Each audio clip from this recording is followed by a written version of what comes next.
Un nouveau palier a été franchi dans la violence des actions agricoles ce jeudi soir. Tandis que plusieurs dizaines d'agriculteurs en colère ont vandalisé le domicile du député Richard Ferrand près de Carhaix, ils étaient une quinzaine de tracteurs à Quimper pour faire de même devant la chambre d'agriculture du Finistère.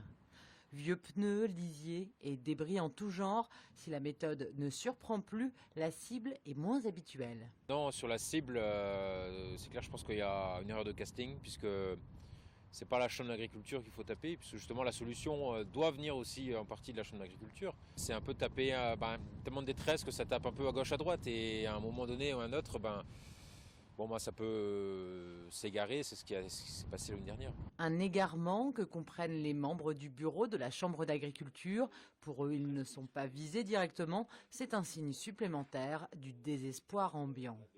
C'est une détresse qui s'exprime au travers de ces actes, quoi. Et ces personnes que je connais, je trouve ça quelque part dur, parce que face à cette détresse qu'il y a dans nos campagnes, on voit bien qu'il faut qu'on arrive à trouver des solutions rapidement, parce que là on sent que ça ne va pas le faire, quoi. Un geste de désespoir donc qui a quand même donné lieu à 5 interpellations parmi les manifestants nocturnes.